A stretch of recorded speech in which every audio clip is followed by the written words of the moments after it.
निलेश चव्हाण याला आज दुपारी पुणे न्यायालयामध्ये हजर करण्यात येणार आहे। वैष्णवी प्रकरणातील फरार असलेला आरोपी निलेश चव्हाणला अखेर नेपाळमधून अटक करण्यात आली आहे। मध्यरात्री निलेश चव्हाणला पुणे विमानतळावर आणण्यात आलं। तिथून पिंपरी चिंचवड पोलिसांनी निलेशला वैद्यकीय चाचणीसाठी नेलं। वैद्यकीय चाचणी झाल्यानंतर निलेश चव्हाणला बावधन पोलिसांच्या ताब्यात देण्यात आलं होतं। दरम्यान त्याने पोलिसांना गुंगारा देण्यासाठी वेगवेगळ्या सिम कार्डचा वापर केल्याचं समोर आलंय। त्याने पोलिसांना कसा गुंगारा दिला आपण पाहूयात ग्राफिक्सच्या माध्यमातून।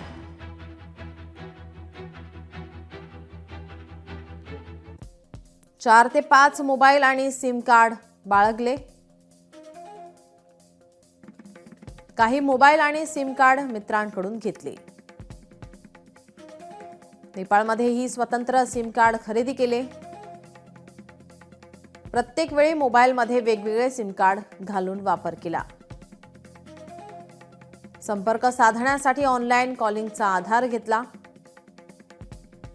जामीन मिळवण्यासाठी काही वकिलांशी संवाद साधत होता।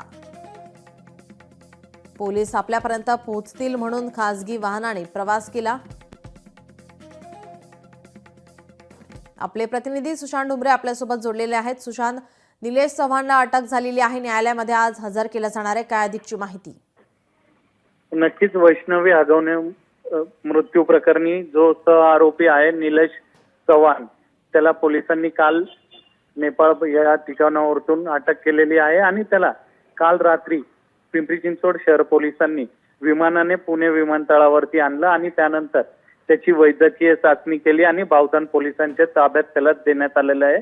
त्या ठिकाणी त्याची चौकशी देखील सुरू आहे आणि त्याला काही तासामध्येच म्हणजेच की 10:30 ते 11 दरम्यान पुणे न्यायालय या ठिकाणी त्याला हजर करणार आहे आणि पोलिसांनी त्या ठिकाणी त्याच्या कोठडीची देखील मागणी करणार आहे आणि त्याच्याकडून अजून काय काय माहिती समोर येते, त्यांनी कोणते पुरावे अजून आहेत का त्याच्याकडे किंवा कोणते पुरावे त्यांनी लपवलेले आहेत का, हे देखील पोलीस तपास करतात आहे। कारण की त्याचे आणि हगवणे कुटुंबियांचे जवळचे संबंध होते आणि या प्रकरणामधील अजून जे आरोपी आहेत लता हगवणे व करिश्मा हगवणे यांचे मोबाईल अजूनपर्यंत पोलिसांना मिळालेले नाहीयेत।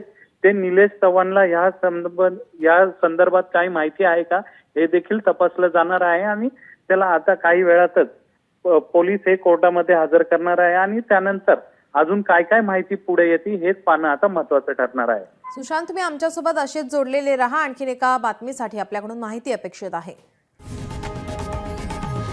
लोकशाही मराठी ऐका, पहा, जागरूक रहा।